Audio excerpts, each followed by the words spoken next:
Bismillahirrahmanirrahim.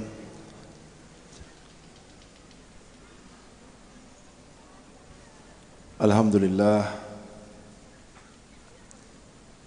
alladzi iftatahal wujuda bin nuri dzati Muhammadiyah wa ja'ala habibahu akrama madharan fi jami'i tajalliyati wal anwar hamdan yaliku bi jalali wajhihi wa azimi sultanihi wa dhatihi al-aliyah mustamirran ala mamarrid duhuri wal a'sar. Allahumma fasalli wa sallim ala sayyidina Muhammad nuri kasari wa madadikal jari wajma'na bihi fi kulli atwarina wa ala alihi wa sahbihi ya nur. Hadratul kiram, para habaib, para masaih, para kiai, guru kita Kiai Haji Raden Azaim Ibrahimi, guru kita Habib Muhammad Jawad bin Abdullah bin Abdul Qadir As-Sekaf, Lora Muhammad, Lora Abdul Halim, Kiai Abdul Halim, dan seluruh asatid kiai masaih yang hadir di tempat ini semuanya.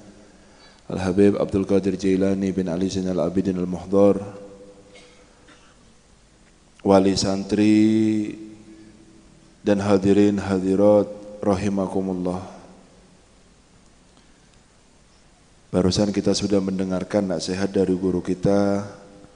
Semoga menjadi ilmu yang bermanfaat semuanya. Selama kebaikan-kebaikan ini masih ada, apapun namanya itu, baik Al-Quran atau aurat, wiritan yang kita baca, atau ilmu yang benar yang kita ambil dari guru-guru yang benar, semua itu adalah obat bagi hati kita yang sakit. Karena Rasulullah sallallahu alaihi wasallam beliau bersabda, innal qalba la yasda' kama tasda'ul hadid. Hati ini bisa berkarat seperti besi ini bisa berkarat. Lalu ditanya oleh para sahabat, wa ma jala'uha ya Rasulullah. Lalu apa obatnya, solusinya supaya bebas hati kita dari karat-karat yang ada di hati ini? Dalam riwayat tilawatul Quran, riwayat yang lain zikrullah. Obatnya hati itu sering baca Al-Quran. Riwayat yang lain adalah berzikir kepada Allah. Karena hati apabila sehat, dia bisa merasakan kenikmatan di dalam ibadahnya. Jadi siapa orang yang belum bisa merasakan nikmat di dalam ibadah yang dia lakukan, berarti ada penyakit dalam hatinya yang butuh diobati. Al-Quran itu obat walaupun kita tidak paham. Apalagi paham, itu merupakan solusi dan jalan keluar dari semua masalah yang ada dalam kehidupan kita.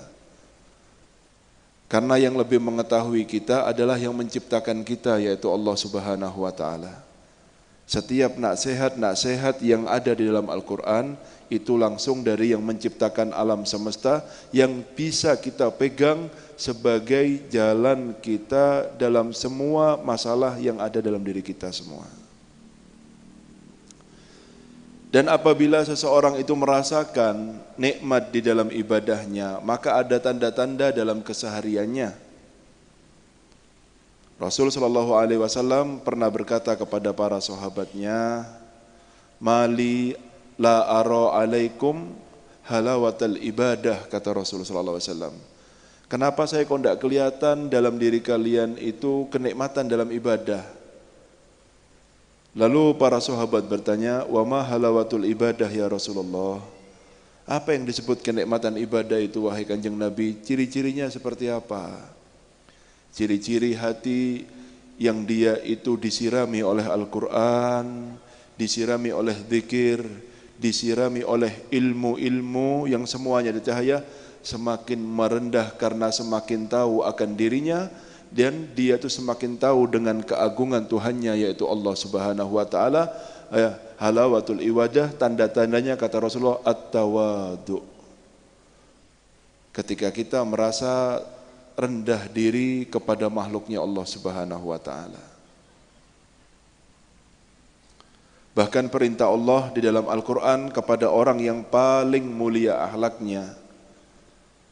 Allah Subhanahu wa taala berfirman, "Wakhfid janahaka limanittaba'aka minal mu'minin." Seseorang itu merendahkan dirinya kepada gurunya itu biasa. Apabila ada orang bersopan santun kepada orang yang lebih tua itu biasa. Orang memberikan rasa hormat yang tinggi kepada orang yang ilmunya atau ibadahnya dianggap luar biasa itu biasa.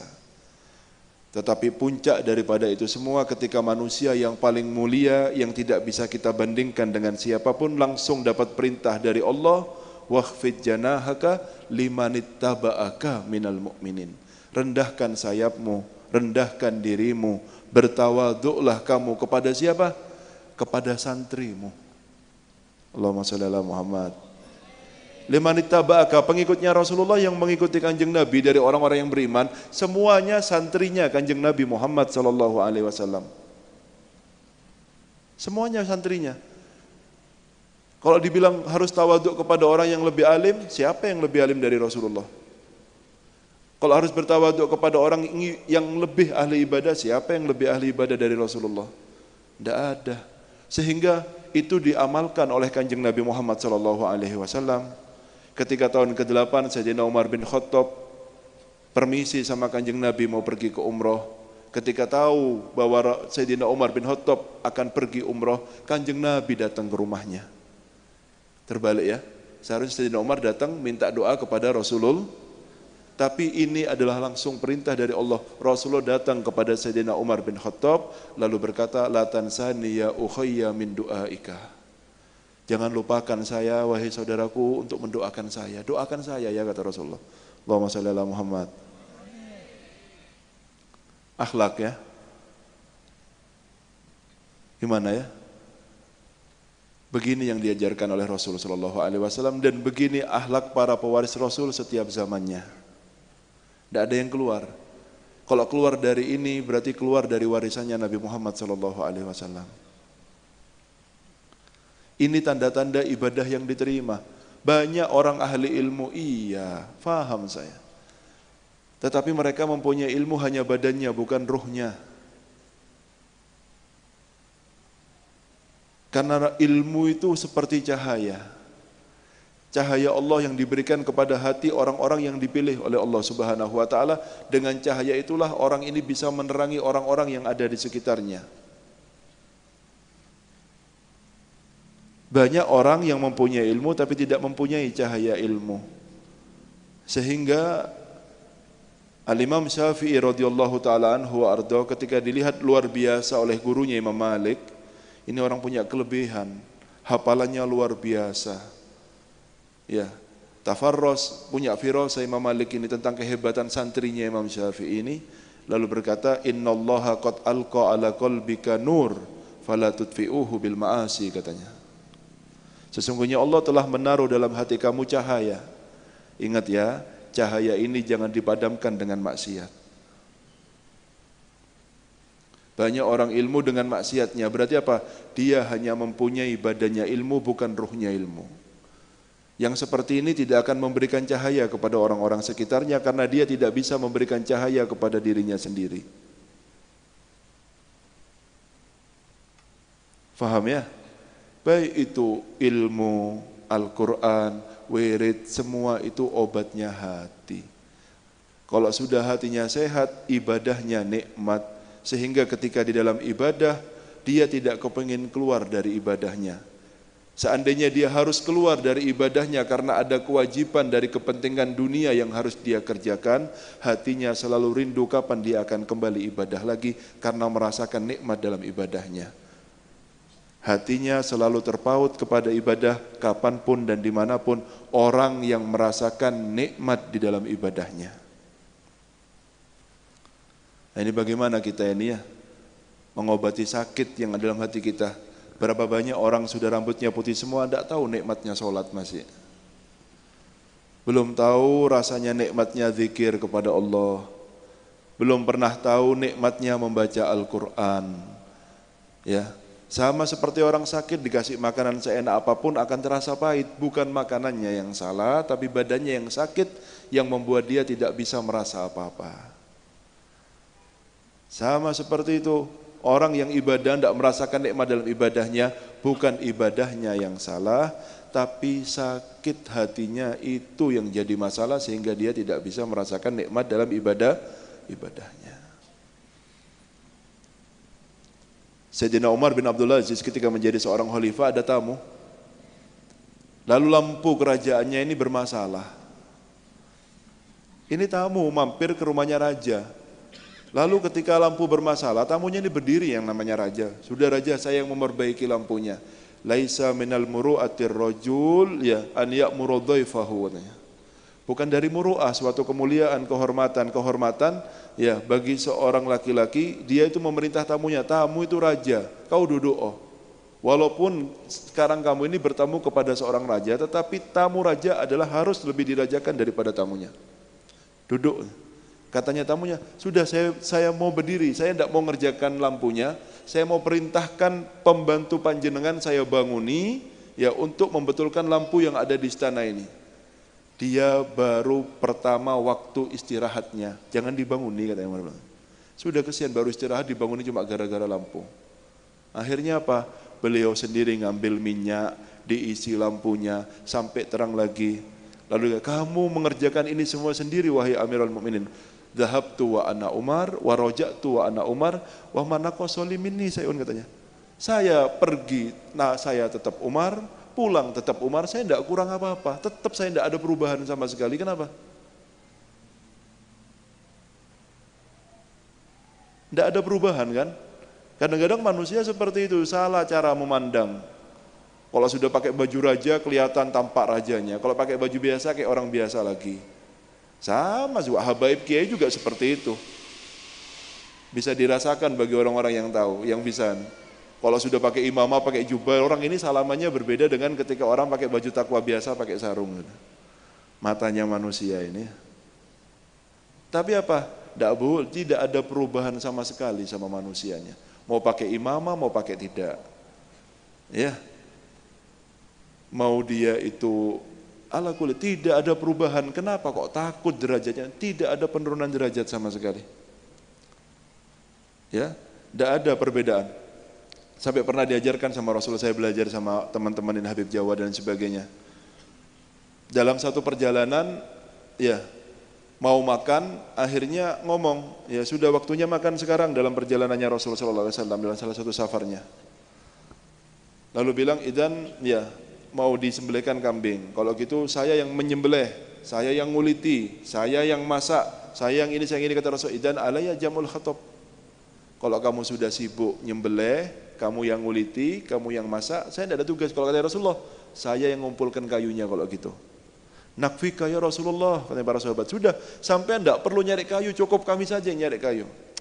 La inni akrahu an atamayyaza alaikum, innallaha yubghidu abdan an yarahu mutamayyizan ala ashabih, kata Rasul sallallahu alaihi wasallam.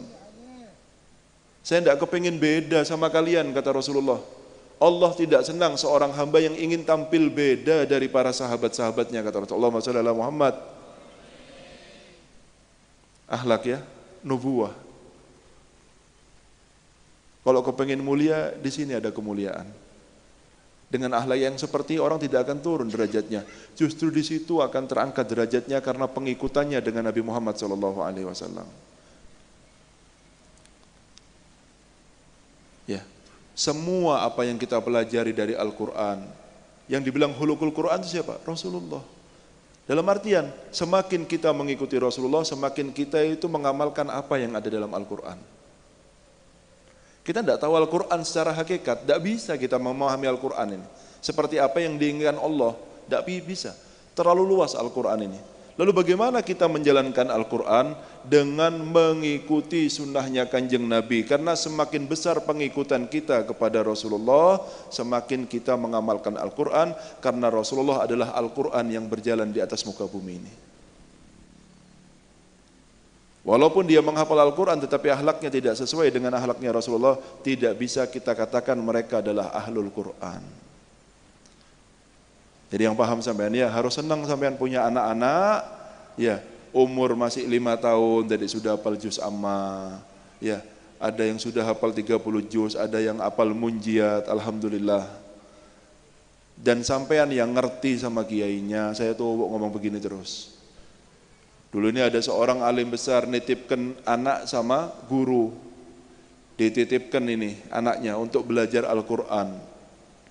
Sudah 1 bulan dikasih uang jumlahnya besar, dikasih ke gurunya. Gurunya bilang, ya Syekh terlalu besar uang ini. Kan biasanya guru ngaji itu dibayar berapa? 1 bulan sampai bayar SPP berapa? 25. Berapa? 10.000 masih utang lagi mas ya. 10.000 itu berapa 1 hari terus? Kalau sampean 1 hari 1.000 berarti 1 bulan 30.000. Kalau 1.000 itu uang jajannya anak sampean kurang. 10.000 cuma 1 bulan di sini. La ilaha illallah. Sampean suruh ngajari anak sampean, coba sampean ya kalau tahu rasanya kepengin jadi guru ngaji, enggak usah ngajarin anaknya orang sampean. Sampean ajari anak sampean sendiri sampai bisa ngaji kayak sekarang. Biar tahu sampean sulitnya guru ngaji itu. Sampean duduk sama anak sampean, ajarono ngaji, itu anak sampean, buah hati sampean, cintanya sampean. Ajari coba ngaji kalau sampean bisa. Sampai bisa hafal Quran 7 juz 30, 7 juz amma, ajalkan coba. Kalau sampean bisa hebat sampean, biar tahu sampean. Faham ya? Ini ada seorang syekh besar nitipkan anaknya ke guru ngaji. Sampai 1 bulan dikasih uang banyak. Kata guru ngajinya terlalu banyak, karena memang guru ngaji biasanya bayarannya kecil. Dibilang ya sudah kalau gitu anak saya berhentikan, percuma belajar dengan guru yang tidak tahu harganya Al-Quran. Kita kasih banyak karena saya tahu harganya Al-Quran. Jangan dianggap murah belajar Al-Quran ini. Walaupun SPP-nya 10.000 tapi yang 2 juta kasihkan sama kiainya. Loh, jangan ketawa ini sungguhan ini. Mahal Al-Quran ini, sampean kira ilmu apa sampean belajar dokter ratusan juta? Apa mau dibandingkan sama Al-Quran? Sampean mau jadi insinyur bayar berapa sampean? Mau dibandingkan sama Al-Quran? Ilmu apa mau dibandingkan sama Al-Quran? Paham semuanya ya? Yang ngerti sama kiainya ya? Ini Ustaz Abdul Halim tidak mungkin ngomong seperti ini, saya perwakilan ini. Kalau Ustaz Abdul Halimnya tidak mungkin ngomong. Biar saya yang ngomong sudah. Karena wali santri banyak yang tidak ngerti ini. 10.000 utang lagi masih. Loh yang ketawa sadar berarti ya. Jangan utang ya, ditambahi. Biar nak 30, 40, tidak apa-apa. Ditambahi, tidak rugi sampean. Tenaganya buat ngajar Al-Quran. Sampean ngasih makan orang-orang yang bertakwa, orang-orang yang beriman, masuk jadi darah ke tubuhnya, digunakan untuk mengajar Al-Quran, digunakan untuk sholat. Setiap ngajar Al-Quran, setiap ibadah yang dia lakukan, yang memberikan makan kepada orang itu ikut mendapat ganjarannya. Jadi sampean kalau punya makanan lebih setelah acara-acara di rumah sampean, jangan bingung cari pondok pesantren yang santri-santrinya pasti sholat 5 waktunya. Kalau sama santri jelas habis, sudah jangan khawatir sampean makan-makanan itu. Bersih tanpa sisa nanti. Daripada dibuang-buang dosa sampean nanti. Semoga jadi ilmu yang bermanfaat ya. Ayo ya. Diperiksa itu sakitnya hatinya itu. Jangan masa bodoh. Kita kalau badan sakit cepat kita berusaha untuk cepat untuk mengobatinya. Hati kita ini sekarang sakit, buktinya apa? Tidak ada rasanya ibadah kita ini. Dan jangan merasa mulia kalau belum bisa merasakan nikmatnya ibadah. Seandainya sampai merasakan, pasti ada satu sifat yang akan tampak dalam keseharian, yaitu at-tawadhu. Tanpa itu tidak mungkin. Ya, semoga jadi ilmu yang bermanfaat. Tadi doa sudah didoakan, semoga anak-anak ini menjadi anak-anak yang dijaga oleh Allah Subhanahu wa taala, zahir dan batinnya, dan anak-anak kita ya yang di rumah ini, yang akan keluar dari tulang sulbi kita juga semoga dijadikan solihin, solehat, dijadikan ahlul Quran, alladzina hum ahlullah wa khasatuh, ala hadhihi niyya wa kulli dinin soleh wa ila hadratin nabi Muhammad sallallahu alaihi wasallam bisiril asraril Fatihah.